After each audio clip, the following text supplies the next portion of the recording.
Hello, good evening. Happy Monday, everyone. Fellow JLPers, welcome to our session today, our informal session. We're really just making this a conversation, I like to say a fireside chat, where we talk a little bit about the nominating process and specifically for this first round that we are seeking for the 2025-2026 year, actually probably 2025-2027 year, technically, I think for a lot of these positions for elected leadership. So we're thank you for taking time out of your very busy lives to be here today. We'll try to make this as quick as possible, but also make sure that you walk away feeling well informed, equipped, knowing what to do, knowing who to ask, maybe walking away with a little bit of perspective as well on what it entails and what you can do to start to prepare for your next level of junior league leadership.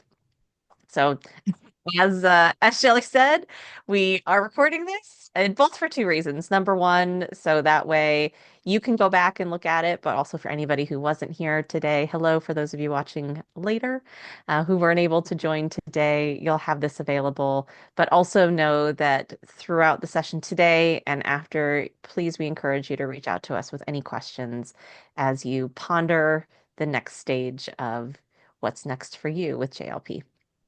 And also, if questions as they pop up, please just feel free to place them in the chat. Whether we get to them during the session today or we follow up with you later, just, don't hesitate to post them in here. So we wanted to start by first asking for those of you who are here, and if you could post in the chat what your current junior league membership status is. Are you a provisional? Are you an active? Are you an active 7-pluser, just going for the long haul? Are you a sustainer? Let us know in the chat for those of you that are here what your current status is. I think a lot of us, yep, we have active 7+, active year 2, active. I myself am an active. I don't know what year I'm in, but I'm an active. Um, so okay, wonderful. Well, all of you that are here are active and ready to go. That's okay. So we'll say like, what's the criteria? That's kind of criteria number one. We think about your eligibility to be part of elected leadership. So like we said, it is that time. Elected leadership season is upon us. And this is the time where the folks in nominating myself, Shelley Myers, Sarah Gribble, Amy Heiserman, and we have a few others who aren't here today as well. This is where we kind of roll up our sleeves and start to prepare the league for its next year of success. And part of that is really all about elected leadership, those individuals who are stepping up to some of our highest levels of leadership to ensure that we continue to fulfill the mission of the Junior League of Phoenix, but also for Junior League as a whole. So today, we're really going to touch on a couple key things. First off, just for those of you maybe who don't know, and I often need a reminder of this myself, kind of how the league is made up, what it looks like, what are all of these different terms that you might be hearing, elected, appointed, board, management, et cetera, et cetera. What do all of these mean, and what would that mean to you in your leadership pursuits? As well as we have some amazing former and current leaders who have agreed to join us today so we can all collectively pick their brains and get their perspective on what their leadership journeys have looked like, some of the things that they've learned, as well as if they could go back in time, maybe what would they have told themselves when they started this leadership endeavor within the junior league, and then what you can do to prepare for what's next. If you do want to step in, step up, lean in, forge ahead as in a leadership role, in a higher leadership role within the junior league.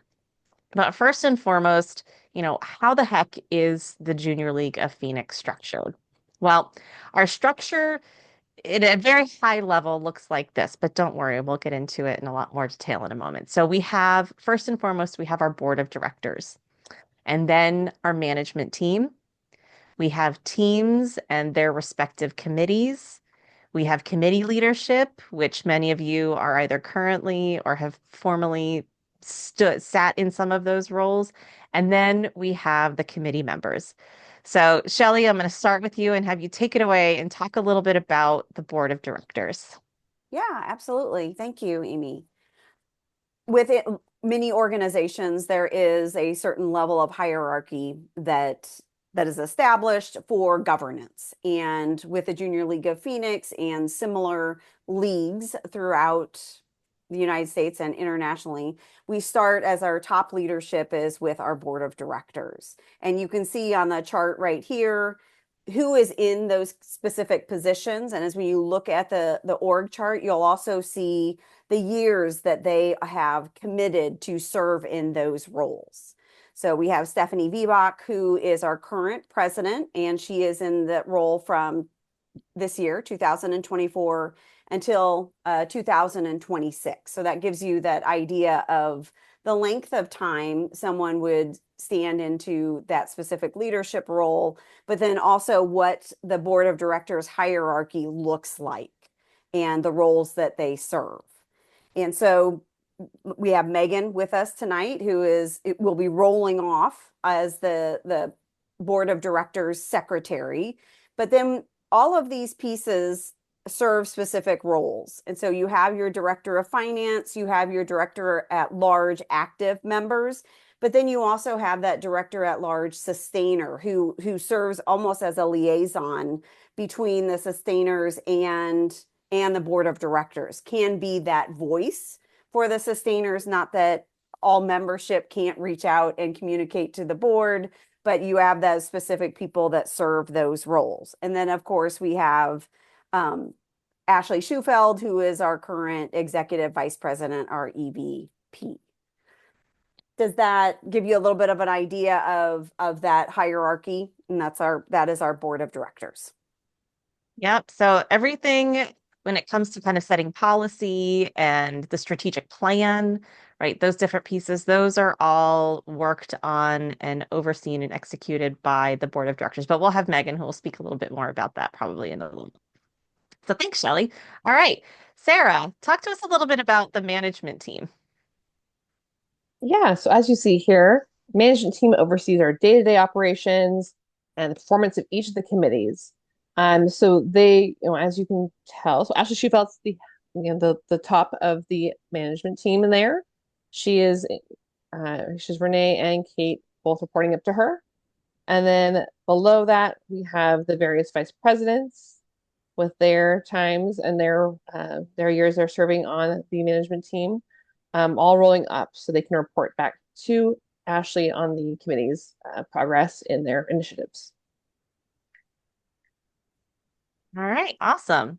And then underneath each of those different vice presidents, essentially within the management team, they oversee a series of committees. So for administrative, you can see Jordan's at the top. There's compliance and there's logistics. Those are the folks that make sure that our GMMs happen. They are at a place that we can all go to, that usually they serve some sort of fun snacks or wine along with it, and that everything is working appropriately for the GMM. Then we have communication and marketing. And those are the folks that make sure we get our news you will use, putting out posts on Facebook, keeping everybody informed about what's going on, getting things on the calendar so that way we all are aware of everything that's going on in the Junior League. We have our community committee, our community team, and all of the respective committees with Rockets and Tammy, of course, doing amazing work as the chair of Girl Scouts and Live and Learn and our volunteer action committee as well. Then we have Vivian, who's over our diversity, equity, inclusion, and belonging team. And they kind of sit across all of the different committees, kind of popping in and helping provide resources and guidance. So that way we as a league can continue to promote diversity, equity, inclusion, and belonging across the league and in our community. Then we have all the finance stuff, which we'll have Katie talk more about finance here in a little bit and what that all entails. Development, which is how we get all of our money. Well, we raise all of the money for the league, which includes one of our biggest fundraisers, which we all know and love in some capacity, which is Rummage. We have membership, which is all about both promoting and supporting our members. Sarah and myself both having been in different roles in membership appreciation and making sure that our members are seen and celebrated on the regular. And then training, because of course, at the end of the day, we are a training organization. We're training the next generation of leaders in the league and in our community. And they make sure that we have access to all of those wonderful trainings, like leadership trainings, our in-homes, as well as our provisional group, too. So that's our teams and how they're made up. So we have board at the top, setting the strategy, setting the plan, management really overseeing the day-to-day operations and execution of that plan, and then all of our different teams and committees helping to make that plan happen day to day, event to event, person to person. All right, so we have our next little question for the group here that we wanted to know. For those of you that are here tonight, how many of you either currently have or have previously held some sort of leadership role within the junior league, whether that's at the board level, at the management level, or at the committee level? How many of you have? And if so, maybe let us know a couple of the roles that you've held from those in those different spaces and times.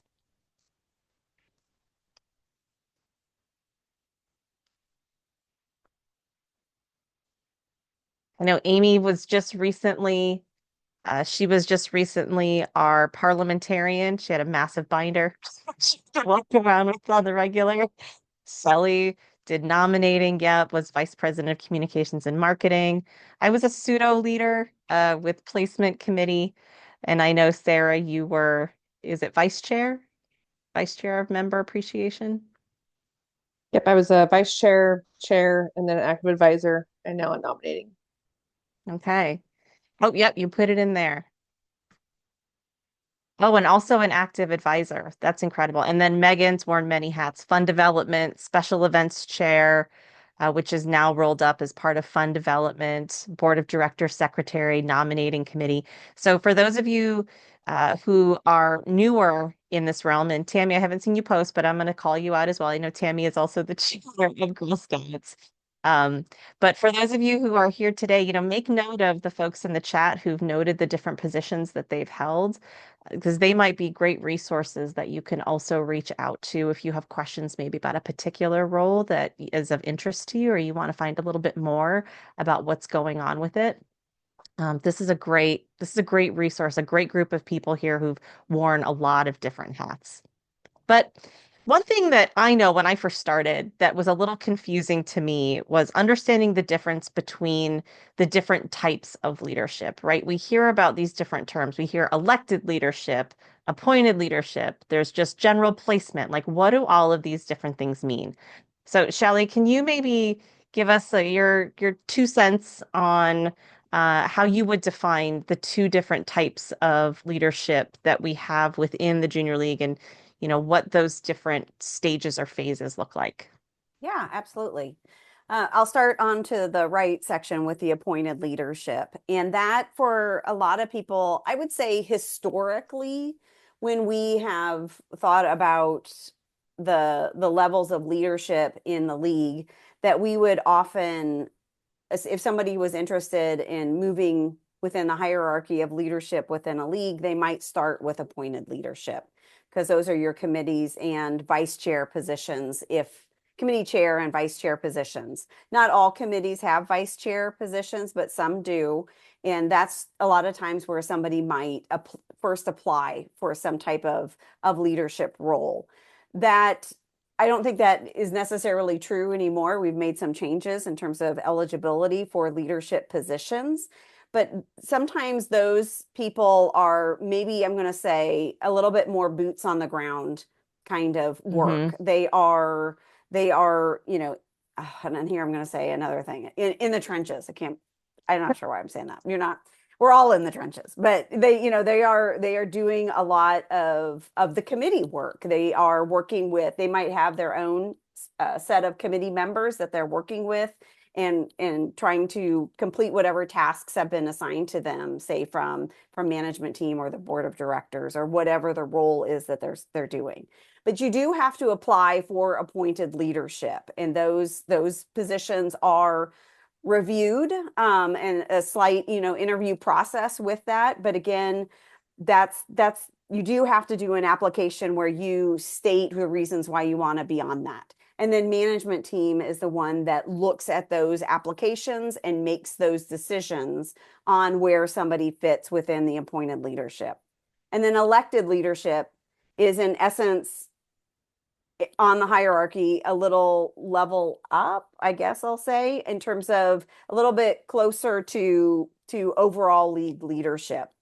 And elected leadership is the same in terms of it has an application and an interview process. And the review of those applications and then selection for those roles is done by the nominating committee, that many of us here tonight are members of that nominating committee, where we spend the time reviewing those applications, reviewing references, and determining the best fits for people's desires, what they desire to do in the league, but then also where their skill set lands as well, and the background that they have in terms of what they're looking at.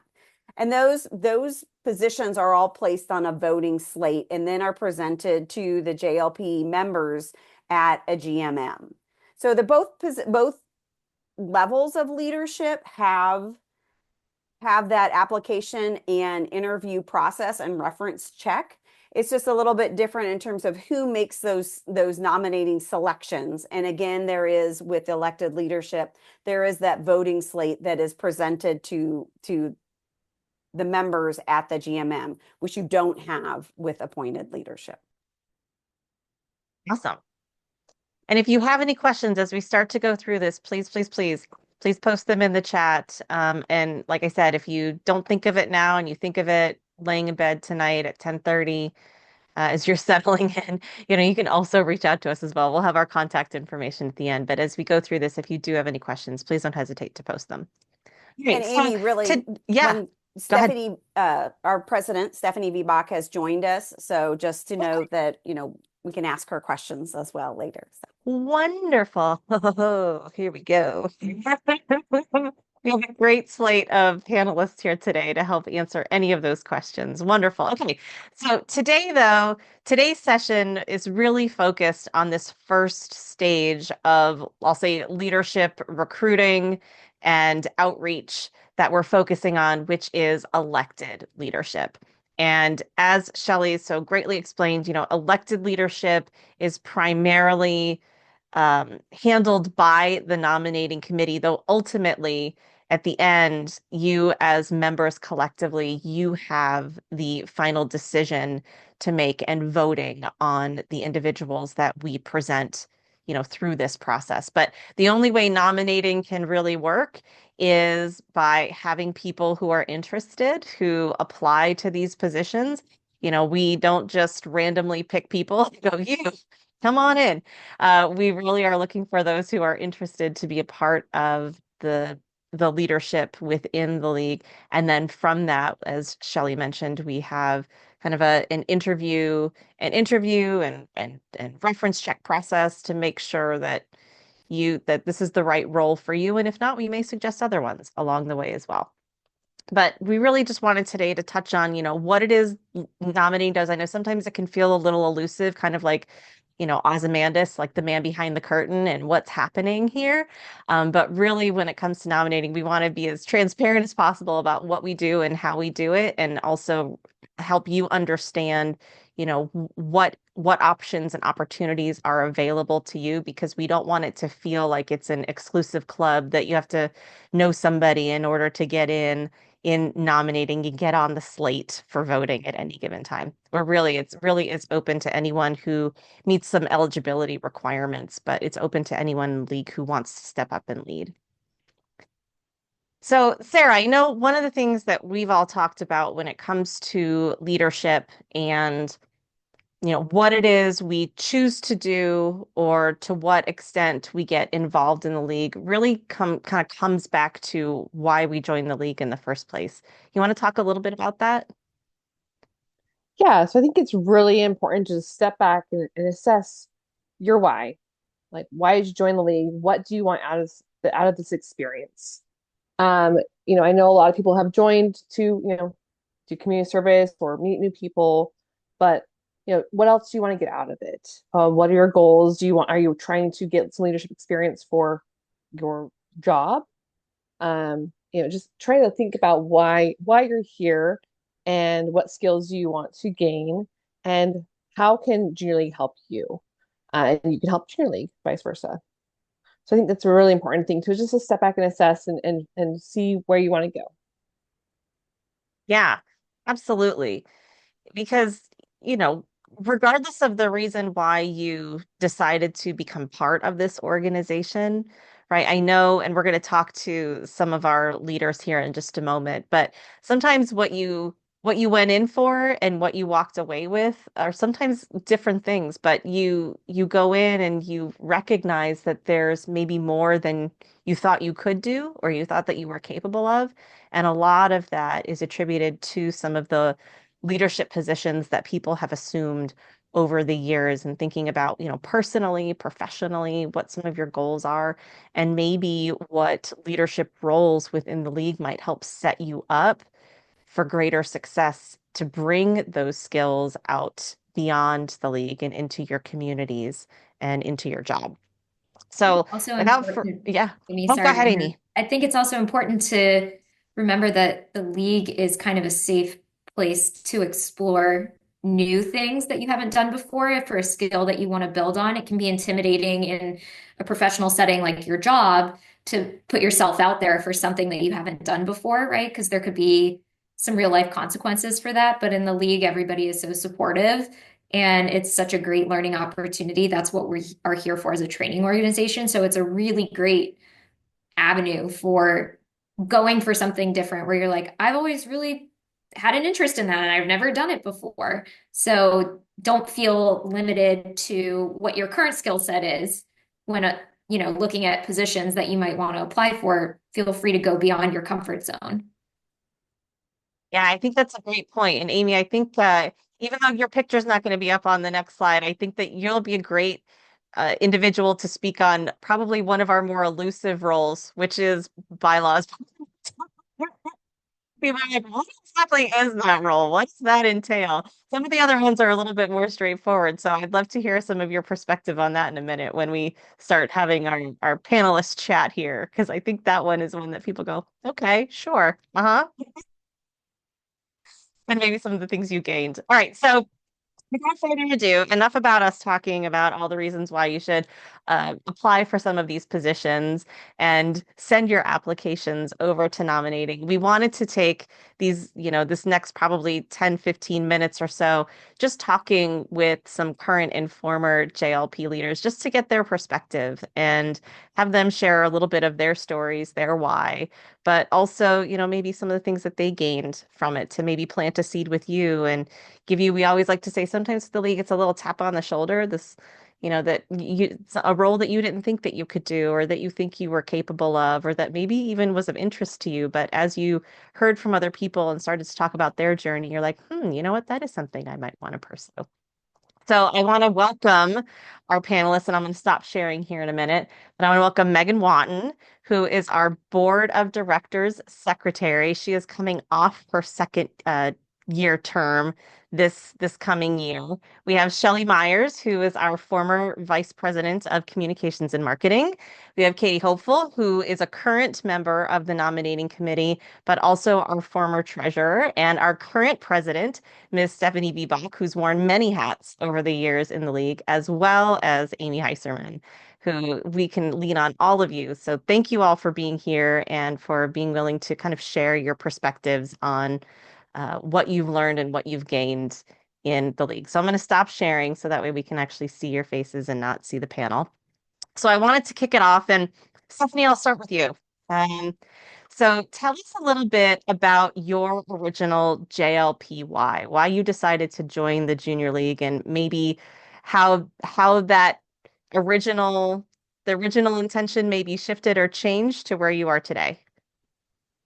Perfect. Well, thank you everyone for being here. Thank you, Amy. I'm excited to join you all. I'm glad this is being recorded as well. So my junior league journey, it is interesting. So I know a lot of people have heard of it from friends or family members and have known about the league forever, which is awesome.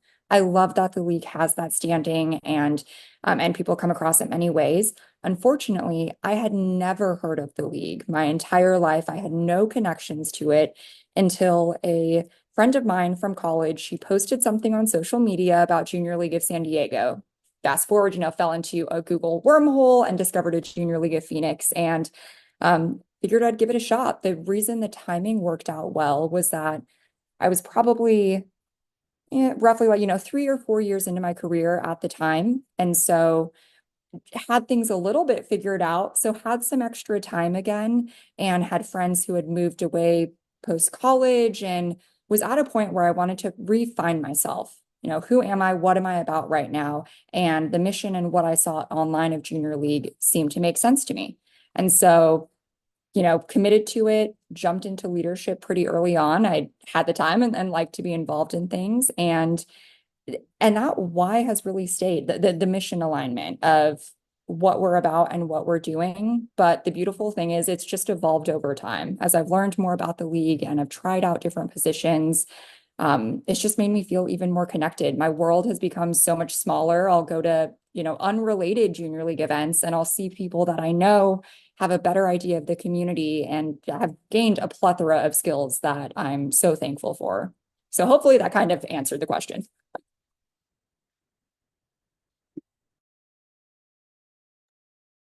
Yeah, thank you.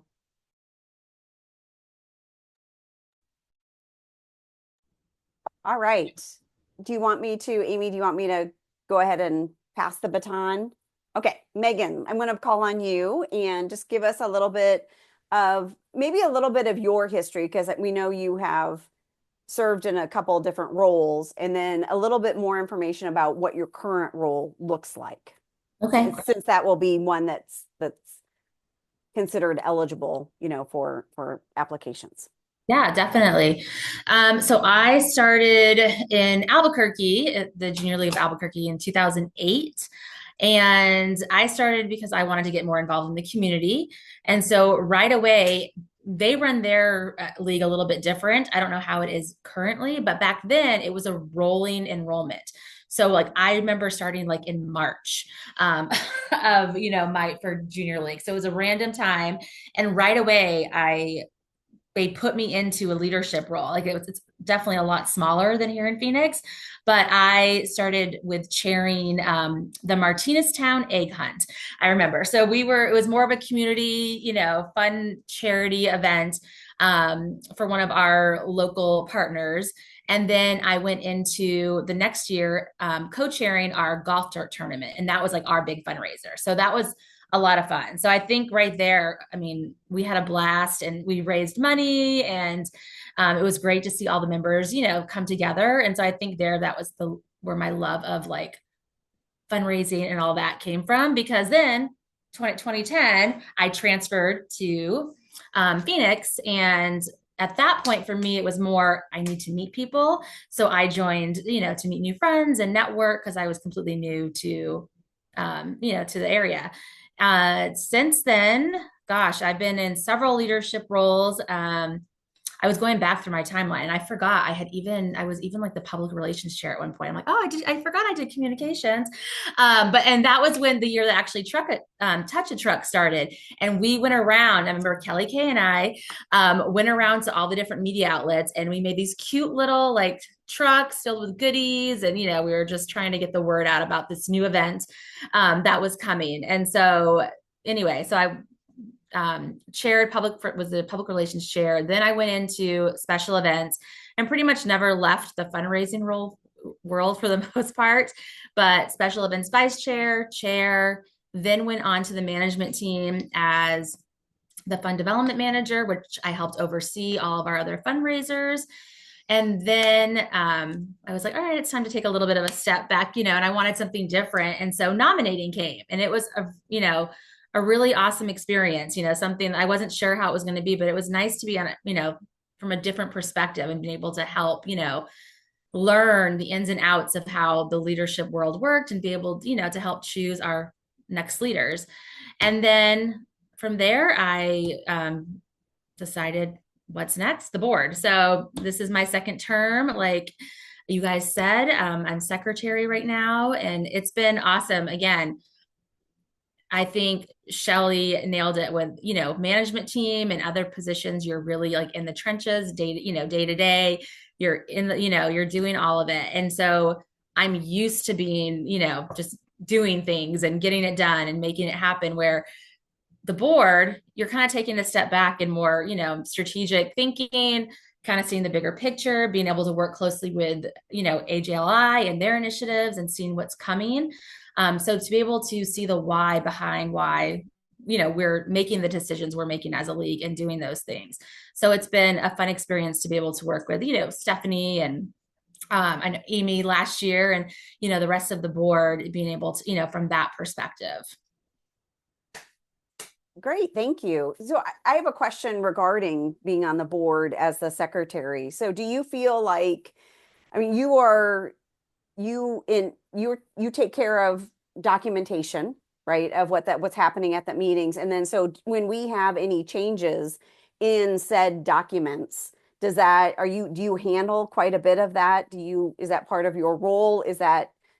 Do you get a team together to take care of, I mean, because it seems very much a detail-oriented role that you would need to be able to kind of focus on the details. Yeah.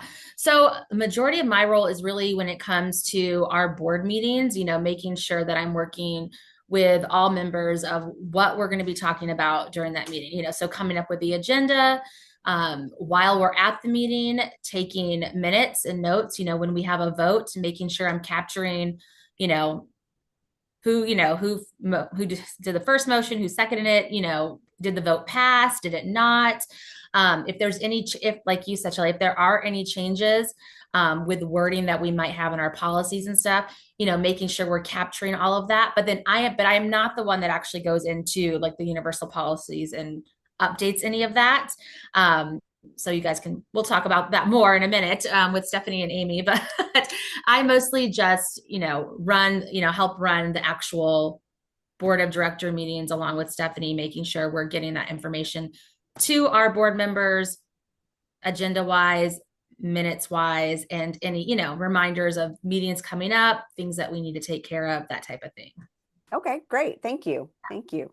And Katie, you're next on our panel list. So I'd like to turn it over to you and have you give us maybe a little bit of your why, and then also your role as treasurer, and specifically going to Tammy's question right here about time commitments for some of those roles. What's that look like, say, for being the treasurer? Yeah, absolutely. My original why for the junior league, similar to Stephanie, I had never heard of the league. If I had, it didn't click, I was actually on vacation in another country, and I'm sitting there talking to this random woman I didn't know, and she was talking about how she had just moved to this new city, and she joined the junior league. And I said, "Oh, what's that?" And the more she talked about it, I was like, "Oh, I'll have to look in if Phoenix has one of those when I get home." And obviously, sure enough, they did. So I joined because, like probably most people in the league, I'm not from here. I just wanted a way to get to know my community and the city and meet more people here. So that was my why originally. And then why on leadership was because I personally know for myself, if I don't have a lot of responsibilities in something, I might tend to pull back, right, and not be as engaged. So that's my why, to make sure that I stay engaged, because I like the league and I don't want to let myself drift off, to be honest. The treasurer position. So my first role in leadership was an appointed not. I'm already forgetting the two names. I think it's appointed, right? I was treasurer for, I guess at that point we called them FAs, financial advisors, for the community group. I really enjoyed that. I got to learn about all the different community activities we were working with. After that, I feel like I'm probably missing one, but the next one that's coming to mind is Rummage Treasure. That one was a lot of fun. It's our biggest fundraiser of the year. And again, just got to see how that worked behind the scenes, and got to work with the Rummage team to brainstorm different ways to bring in money and make it easier for the volunteers that are there that day. After that, I was treasurer-elect and treasurer. Time commitment on those. So I'll speak to the FA ones first. They're very, I would say a few hours a week, maybe. Really, your role as the FA is to make sure the committee members, when they're on those leagues, if they're supporting a Girl Scout event, they might go buy something for the event, and then they submit a expense reimbursement, expense warrant to get reimbursed for those costs. And so it's the FA's role to make sure that that reimbursement gets processed, but also, was it necessary? Did it get approved? Is it on budget? So that's kind of the role of the FA. And the reality is, as you roll up to treasurer, it's really the same thing, just bigger expenses and for different individuals. So you're kind of overseeing the FAs, helping them do their job, answering any questions that they have, and supporting the overall budget with the EVP. Like I said, the FAs, I don't know, a couple hours a week. Treasurer was a little bit more. I would say probably more just because of the amount of emails. A lot of answering questions and directing people in the right way. And then, you have your management meeting each month. We don't have a lot of committee meetings with finance because you're engaging with the committee that you're supporting. So if you're wanting to understand time commitment from a meeting perspective, maybe look at the frequency or the cadence of meetings of the group that you hope to support under finance. And I'm going to pop us over to Amy Heiserman here really quick. Thank you, Katie. But before I do that, that's a good segue to state that there is the placement catalog. So questions about time commitments, duties, teams that you work on, or teams that will work with you, that's a good place to go. And so I appreciate you bringing that up, Katie. So Amy, I know you said you have a little one who is having a melting down in the other room. So pop on here and give us some feedback, because again, like Amy Yakowski said, it's a role that I think as parliamentarian, a lot of people don't know what you do, other than you stand up at GMMs and tell us what to do. Yeah. So it's not actually coming up on this cycle, but it'll be the next cycle of elected leadership. So always open for consideration for that one. But it's essentially, there's two parts. So it's bylaws and parliamentarian. Bylaws really is looking at kind of the rules that govern the junior league and making sure that we are operating in compliance with those rules. And so a lot of times in that role, consulted by the nominating committee to say, hey, we have somebody applying for this role, and, like, this is their status, or, do they fit into the requirements of this role with this little tweak of their factual situation. And so I'd have to kind of review the bylaws and make sure that, okay, yes, we could go ahead and offer this person a role if we wanted to, because they technically fit within the requirements, or, unfortunately, they don't meet those requirements. And so while they would be a great option for a leader, unfortunately, in their current status, it's not possible. So, just kind of giving guidance and help to anybody really in the league that needed it. So sometimes that would come from nominating, sometimes the board, sometimes management team. That's why you have the dotted line across both management team and the board, as you're really a liaison and a help to both board and management team.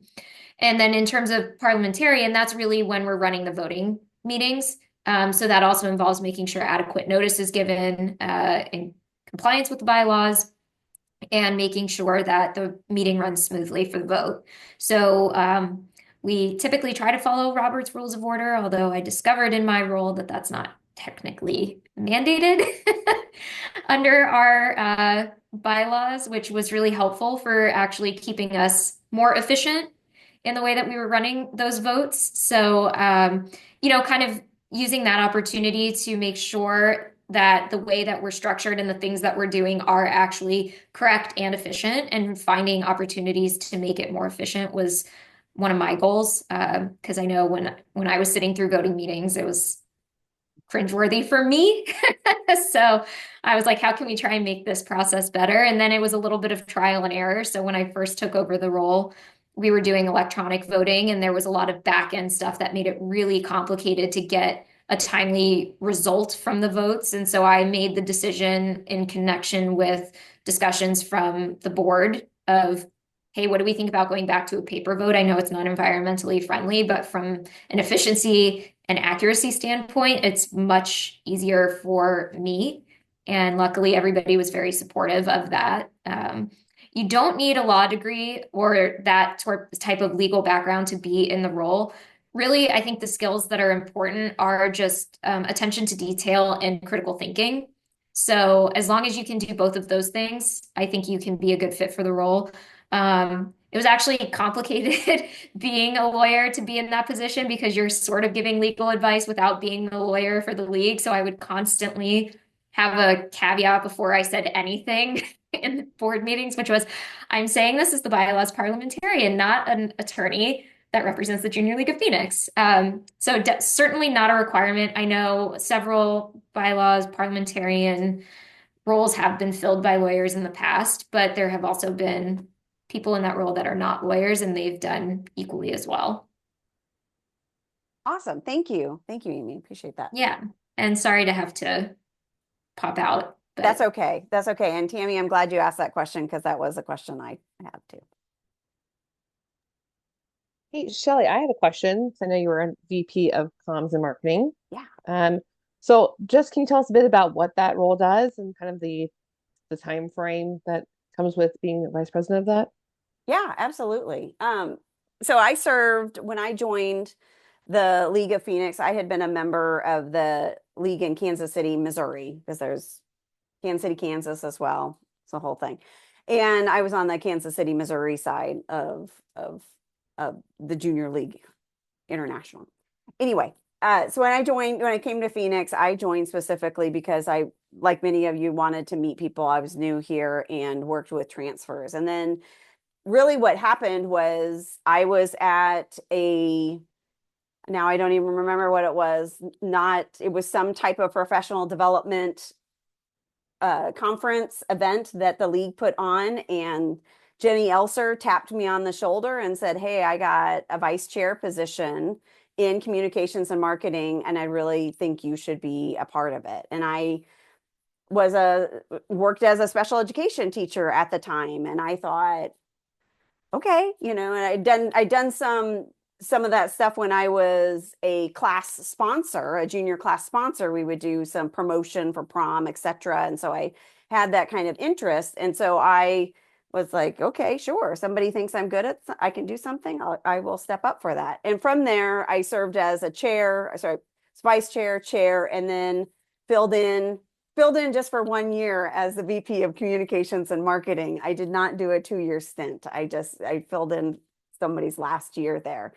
And what I really like about communications and marketing is that you're in the know. You know everything that's happening in the league, and you know it from the very beginning. And one thing that's important to note is that when you take on that role, you are starting the year running. You transition with the previous team, and hopefully they've done a nice job of setting out the calendar of what happens each month or what's supposed to happen each month. But if there are events that are happening September, October, we got to be on it, and we got to run with it. And there's communication, obviously, that has to be sent out both publicly and then internally that has to be happening immediately. And again, I go back to, you're in the know. So you know what's coming up for the year in a lot of different events. You know when things are going to be happening, who the partners are that are going to be a part of whatever events are happening. But you also really so if you're somebody who wants to always kind of be ahead of the curve and ahead of knowing what's going to happen in the league, this can be a great position, or even some of the committee chairs position as well. But you also get a real creative outlet. If in your job, if in your day-to-day job, you don't have those opportunities to create something graphically or to be able to communicate something in an effective manner where you provide calls to action and getting people to do, respond to what it is that you put out there, this is a great opportunity. And like I said, I started doing this when I really didn't have a true creative outlet in my life, but it was something I really liked to do. And not that I thought I was very good at it, it was just something that gave me happiness. And so I would do it. I did it for the league, communications for the league. I did it for the Phoenix, Iowa Club. I've done it for Toastmasters. I've done it for a couple different organizations. And that has just been able to fine tune some of my skills where I'm working on bettering myself to communicate again effectively to an audience that I may not see in, with my little eyeballs, but or some people that I do get to see in person. And one other thing I do want to say about the why is or how roles that we do can lead to something else. Jenny Elser is a perfect example where, because of her work as VP of Communications and Marketing, she has a job where she does that. She does ad development for her company, runs the Google ads, analyzes the ads, does the Google Analytics, and has really kind of opened up a different world to her than what she had before. And when I've heard her talk, she has credited that position that she got, that she really enjoys, as because she could be able to cite what she had done in the Junior League of Phoenix, as I believe she was a comms chair and then the VP of Communications and Marketing. So that's mine. Thank you, Shelley. I think that's a great point too. I think, was it Amy, you had said it earlier that often these leadership roles that we take in the league, you have an amazing network of people, both, current, future, and past, who are here to support you. And if it's something that you've always been curious about, it can almost serve as kind of like a pseudo apprenticeship, like program where you can try before you buy. If there is something that maybe you're curious about from a career perspective that you've wanted to get into or dabble in, sometimes taking on that role within the league can help you develop those skills to then say, oh, this actually is a path that I hadn't thought of professionally before. I think about you, Shelley, and you saying, I had no, I, I didn't know anything about this. And now you're kind of our de facto go-to woman when it comes to technology and different tools that we can leverage from a communication and outreach and, marketing perspective. I think just through you stepping into those roles that you were like, let's see how this goes. You've developed these new skill sets that are invaluable both to the league, to Toastmasters, but also for the job, the career that you have now. Yeah.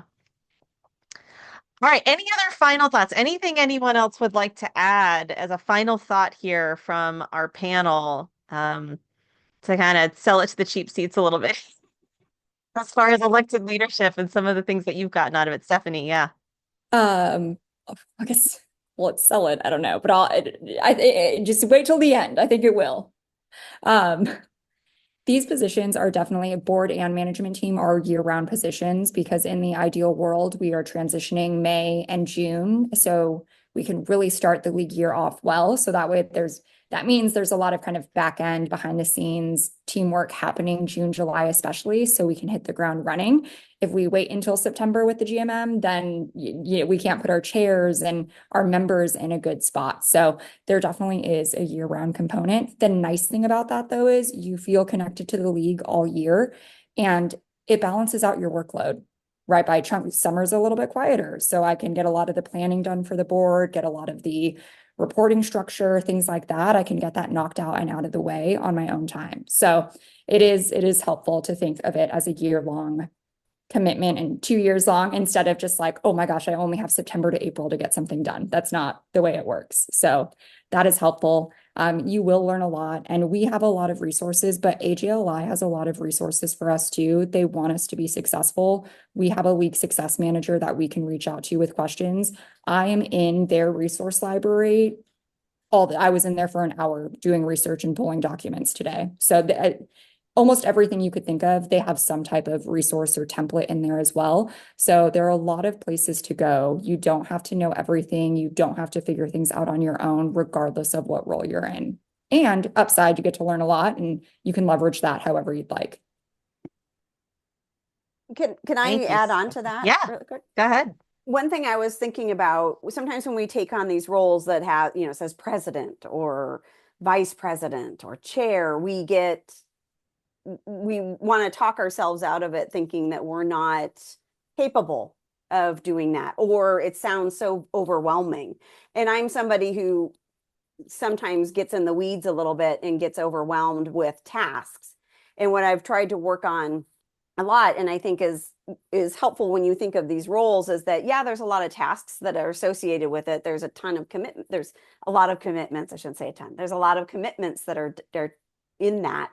However, if you just take it day by day, week by week, you can serve in that role and get those challenges met. You can meet those challenges. You can take on those tasks and be successful in it. That if we look at it globally, it can be a little overwhelming. But if we can take it down to what do I have to do, this week, this month for this role, and have the proper transition to help you move into it, knowing what's going to happen each month for this role and who it is that you can go ask for help, will make it seem a little less daunting. That's a great point, Shelley. And I would add one more final thought to that, that I know often, especially, we are women first and foremost, which means we are get things doneers. We take on a lot, we put a lot on our shoulders.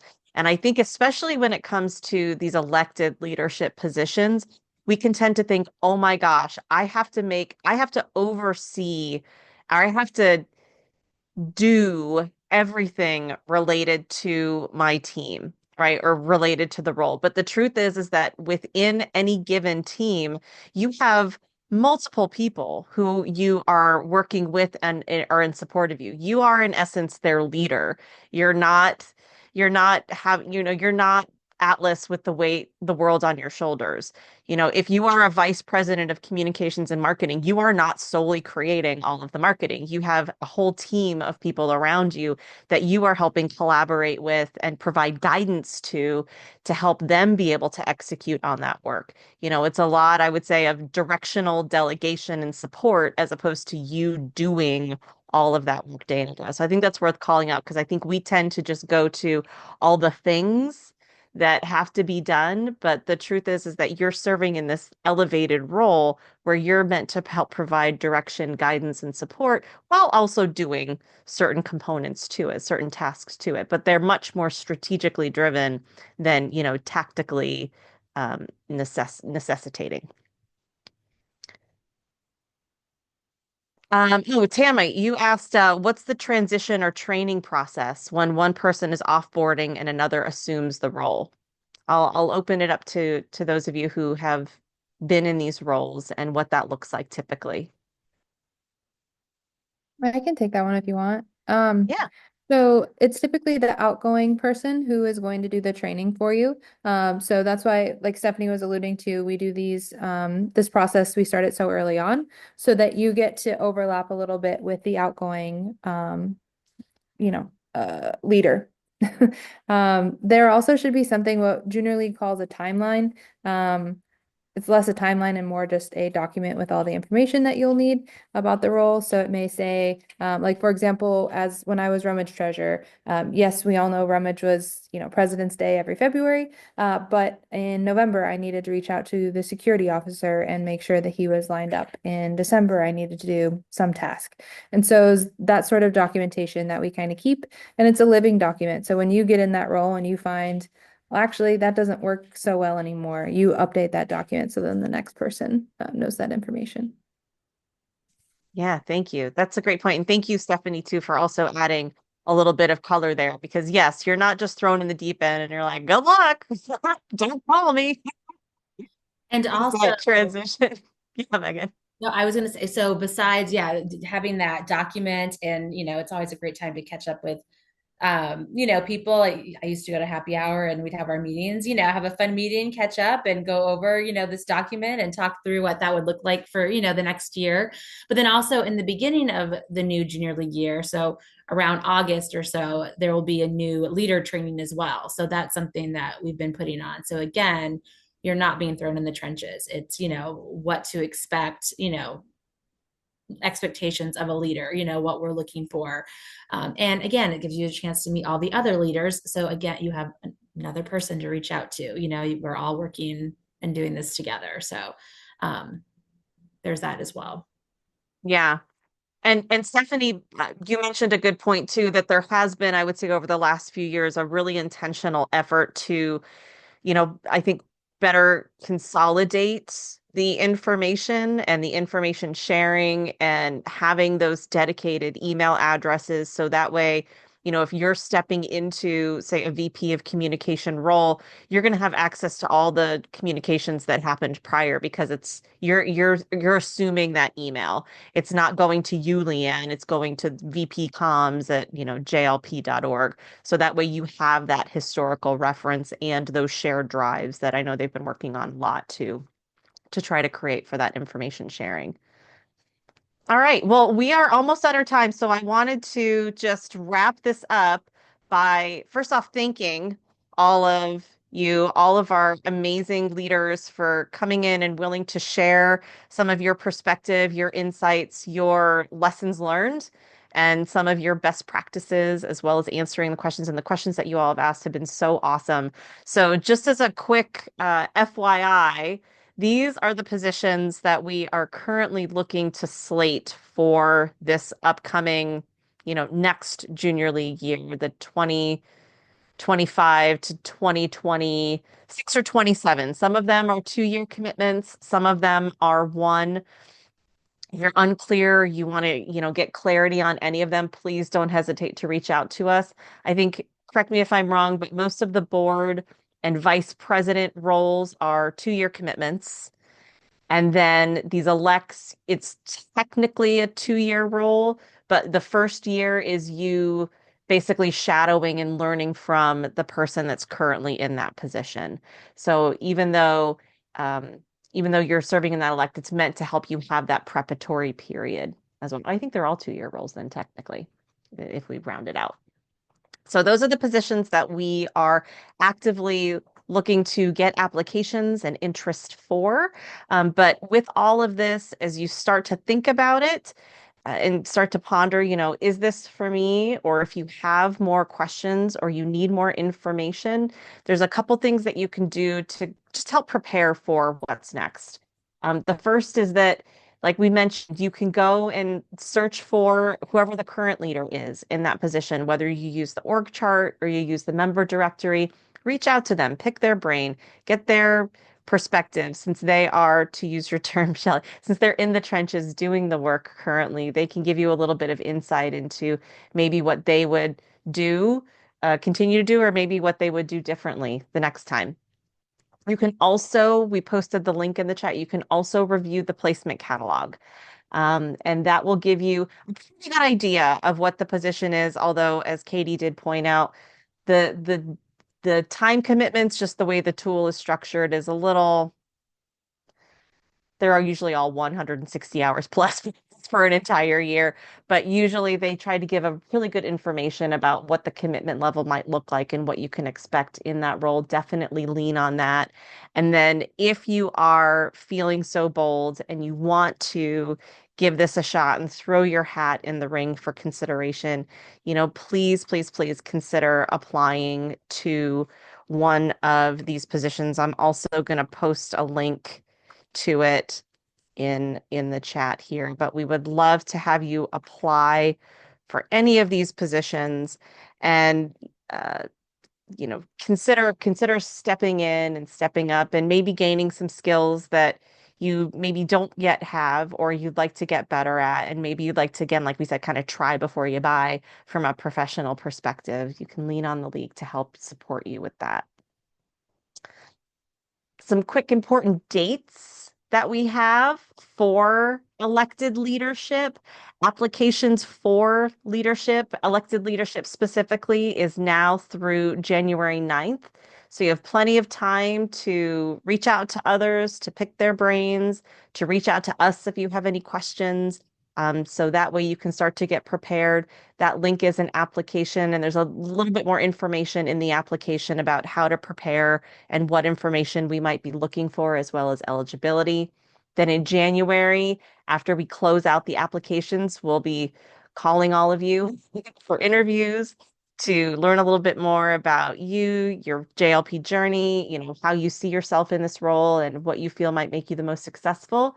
Then in February, we'll announce the new slate at our GMM. And then in March is when we'll put it up for a vote to all of our members in the league. Any other final thoughts, either from any of the panelists or Shelley, Sarah, Amy, Katie, from nominating? Anything further you'd like to add? I'll say one thing is just, I'll emphasize reaching out to someone who's had that role previously or currently I think is a great way. We can read the placement catalog, and I think the placement catalog has a lot of great information.